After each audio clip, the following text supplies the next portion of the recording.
The Lives of the Saints by Father Alban Butler, June 3rd, Saint Cecilius Confessor, from Minucius Felix's dialogue called Octavius, and Pontius in his Life of Saint Cyprian, Anno Domini 211. Saint Cecilius, Octavius, and Marcus Minucius Felix were three eminent and learned men who formed together a triumvirate of perfect friendship.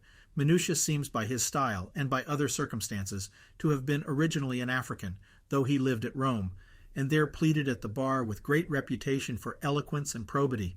He was called in an advanced age to the light of divine wisdom, as he testifies, and he had humility enough to despise the rank which he held among the learned and the great ones in the world, and by a happy violence to enter heaven in the company of the ignorant and the little ones, says St. Eucherius.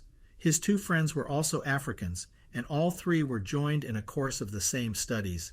They kept company a long time while they were engaged in the vices and superstitions of the age, but Octavius and Minucius first broke through the strongholds of education and interest and every worldly temptation to embrace the doctrine of the cross.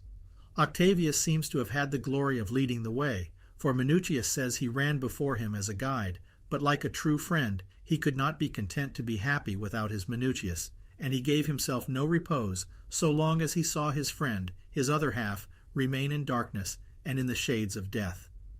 Words from the mouth of such a friend drop like honey from the honeycomb, while from a harsh prophet whom we hate, truth itself becomes unacceptable. Minucius, therefore, was easily prepared to receive the impressions of virtue, and this blessed pair became one in religion as well as in friendship. Faith, far from abating, served only to refine and perfect their mutual affection, and these two heavenly friends congratulated each other upon their new life, in transports of holy joy which all their oratory wanted words to express. They looked back on their past sinful lives with shame and sorrow, and could relish nothing for the future but the humiliations of the cross and the severities of penance. Racks and tortures they overlooked with triumph. Both turned advocates for the faith, and without any other retaining fee than the reward of their charity and the expectation of a happiness beyond the grave, they strenuously pleaded the cause of the crucified Jesus. Arnobius seems to have had in his eye these two illustrious converts when, answering the reproaches of the heathens, he lets them know that orators and lawyers of the first rank had embraced the doctrine of the cross. Octavius and Minucius seemed now to want nothing themselves, but they were extremely desirous to make Cecilius, their third friend, as happy as themselves. This, however, was a work of difficulty, and called for the last efforts of their piety and friendship. Early prejudices from education leave a tincture upon the mind, which seldom wears out without much pains and ingenuity. And how supine soever such a conduct is in matters of this nature and importance, men often are inclined to content themselves with the religion of their parents almost as naturally as they take up with their language. Cecilius, moreover, was a man of the world and of latitudinarian principles, and therefore was hardly to be come at with argument. He was a person of wit and abilities, but his own idol, and a great lover of applause and pleasure. Hence his chief religion seems to have been to serve himself, for we find him in his disputation, one while for neither gods nor providence, and then again for both, and afterwards a bigot for all the gods in vogue all the world over. To complete his character, the philosophy he had imbibed only raised his vanity, and intoxicating his head with conceit, set him at the greatest distance from the reach of argument. But, notwithstanding this seemingly inaccessible temper of mind, we find Cecilius at length, by the power of divine grace, made a glorious convert, an eminent saint, and in all probability the converter of the great Saint Cyprian. Octavius and Minucius were the instruments which God was pleased to make use of to effect this great work. They began by recommending it to God by their earnest prayers, and their victory over him was the issue of a conference, the sum of which Minucius has left us in an elegant dialogue, which he entitled Octavius in honor of his friend, who had departed this life when he committed this to writing. In the structure of this dialogue, the design and order are extremely beautiful and taking, and speak a master builder. For in the very entrance he insensibly steals upon our passions with such bewitching blandishments in the character of his beloved Octavius, then leads us on to the occasion of the conference with such awaking descriptions, and sets off the minutest objects with such surprising embellishments, that he has in a manner got our hearts before he comes to open his cause. He tells us that Octavius, an excellent and holy person, at his departure out of this world, had left in him most eager desires and longings for such a friend. For, says Minucius, he always burnt with equal fire, and loved me so passionately in return that, both in our diversions and business, our minds continually played in concert to one another, insomuch that you would imagine there was but one soul between us both. This author called to mind with gratitude the benefit of his example, and, ruminating on his virtues, rekindled his own devotion, while, by cherishing his memory in his breast, he studied to go after him in his thoughts, and to wean his heart more and more from the world. He then recapitulates their momentous discourse with Cecilius, whereby that friend was also brought over to the true religion. The occasion by which it was introduced is related as follows. Octavius came to Rome to pay Minucius a visit, forcing his way through the strong endearments of house, wife, and amiable little children, which he left at home.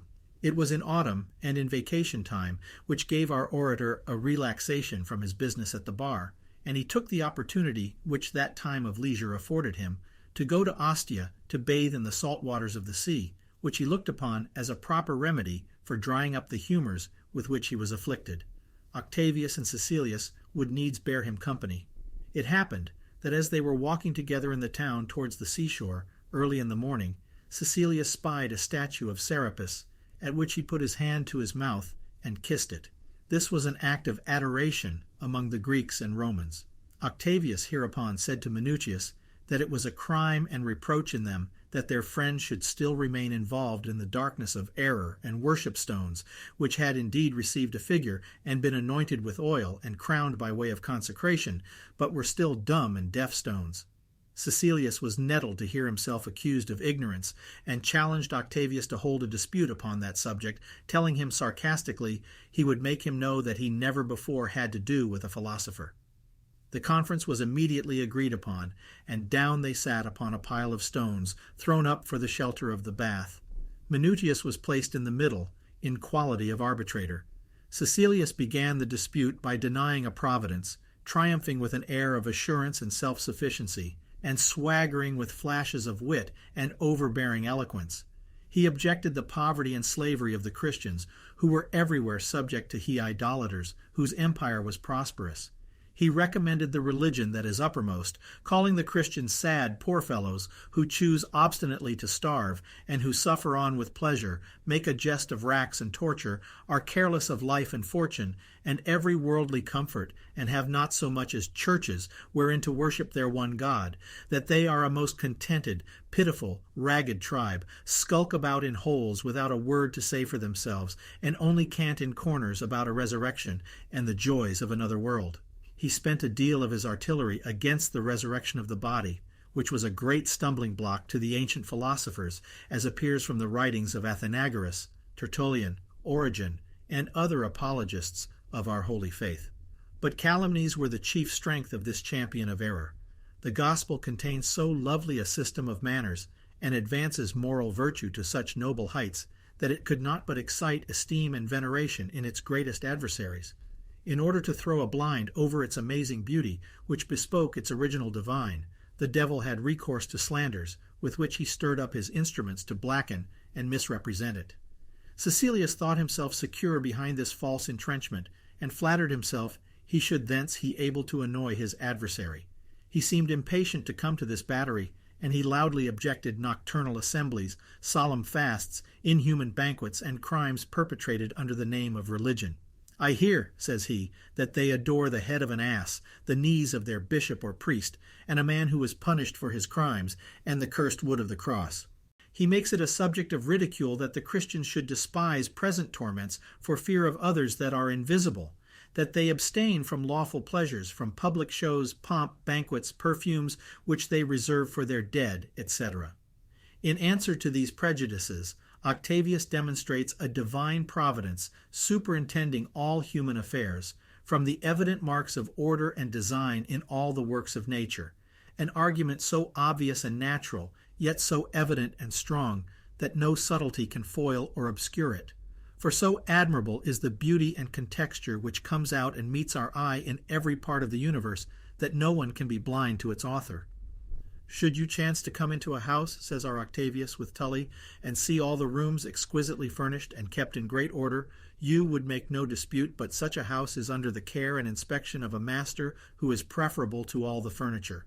Thus, when you cast your eyes upon heaven and earth and behold the admirable order and economy of things, can you question whether there is a Lord of the universe, and that he is more glorious than the stars, and more to be admired than all the works of his hands? From Providence he proceeds to prove the unity of God, and that he is the supreme spirit and intelligence, the universal parent, who gave beginning to all things, himself eternal, who before the world was produced was a world to himself, who is infinite and immense, and whose immensity is intelligible only by himself. Our intellect, says Octavius, is too narrow to contain him, and we never conceive so worthily of him as when we apprehend him inconceivable. He thence takes occasion to show the absurdity of polytheism and the monstrous folly of the idolaters concerning their gods. Proving their idols and oracles to be devils, Ho writes thus, "Most of you know very well that the demons are forced to confess against themselves, as often as we rack them into confession by bare words only, and force them out of the bodies they possess, by such tormenting speeches as they cannot bear. You may well be assured they would never frame lies to their own shame, especially in the presence of you who adore them. Take their word, then, and believe them to be devils, when you have it from their own mouths. For when we abjure them by the one living God, the wretches tremble, and either depart forthwith from the bodies they possess, or vanish by degrees, according to the faith of the patient or the grace of the physician." Cecilius, pressed by these arguments, flies from his tenets, but thinks he can charge as much upon Christianity. This was at best to abandon the cause of idolatry, and a poor shift which discovered his distress. Neither could he object anything to the evidence of the gospel revelation, except gross calumnies formed out of our doctrines disguised, or taken by halves, and from our discipline either mistaken or traduced. The slanders therefore were easily wiped off by a flat denial of them, and by a plain exposition of the sanctity of our doctrine. As to the old calumny of an ass's head being worshipped by the Christians, which imputation had formerly been cast upon the Jews, as appears from Josephus in his books against Appian, Octavius contented himself with denying so groundless a charge, as he does likewise that we adore the knees of the bishop, which senseless slander arose from the custom of penitents kneeling before the bishop to receive his absolution or blessing, as Dr. Cave and others observe. To the accusation of incests in our mysteries, Octavius answers that it was confute by the purity of our morals, and by the great number of those who vow chastity among us. But this argument he turns upon his adversary, loading paganism with that dishonor which she endeavored to blacken us with, and which she openly professed by placing Priapus among her divinities, sacrificing to Venus the prostitute, and celebrating the festivals of Bonadea and others, with all imaginable abominations and lewdness. He shows that far from feeding on the flesh of children, or allowing any lewdness, Christians would not even see men justly put to death, or assist at public executions, and that they refrain from eating blood, that those who marry and take one wife, and that very many live in perpetual continency, yet without glorying in their state, and that the least thought of a crime was condemned by them. Our disputant observes that Pythagoras, Plato, and other heathen philosophers learned the immortality of the soul and many other truths which they taught, though mingled with much falsehood, by an imperfect tradition from the divine revelation delivered to the ancient patriarchs. He says that we bury the dead instead of burning the corpses, because this was the ancient and better custom, but that God can equally raise our bodies again from ashes or from dust. He teaches the eternity of hellfire, which infidels and wicked livers justly deserve, because it is not a less crime to be ignorant of the common Lord and parent of all men and all things than it is to disobey him. Octavius closes his discourses by a short but amiable description of the Christian morality, where, in answer to the reproach of poverty, he says, "Who can be said to be poor, who finds himself in no want? He rather is the poor wretch who is necessitous in the midst of plenty. There is no man can be poorer than he came into the world. The Christian art of possessing all things is by desiring nothing. As a traveler, the lighter he is, the easier he finds himself. So in this journey of life he is happier who is lightened by poverty than he who groans under a load of riches. Did we conclude riches necessary, we should ask them of God. Innocence is the top of our desire, and patience the thing we beg for. Calamity is the school of virtue. How beautiful a spectacle in the sight of God is a Christian entering the lists with affliction, and with a noble constancy combating menaces, racks, and tortures, when, like a conqueror, he triumphs over the judge that condemns him, for he is certainly victorious who obtains what he fights for. He says that our religion consists in practice, not in pompous words. We do not look big, nor do we talk great things, but we live in them. When Octavius had done speaking, Cecilius cried out, "I congratulate both my Octavius and myself exceedingly. We are both conquerors. Octavius triumphs over me, and I triumph over error. But the chief victory and gain are mine, who, by being conquered, find the crown of truth." This is the summary of this celebrated conference. But the fine train of ideas and the beauty of the discourse are only to be understood from the original. If this excellent dialogue seems to have any fault, it is that it appears too short, for the reader, to his great disappointment, is sorry to find himself at the end so soon, and always lays down the book with regret, which is the true character of every excellent composition. The company in this conference promised themselves another meeting, which was to initiate Cecilius into Christianity and instruct him in its discipline.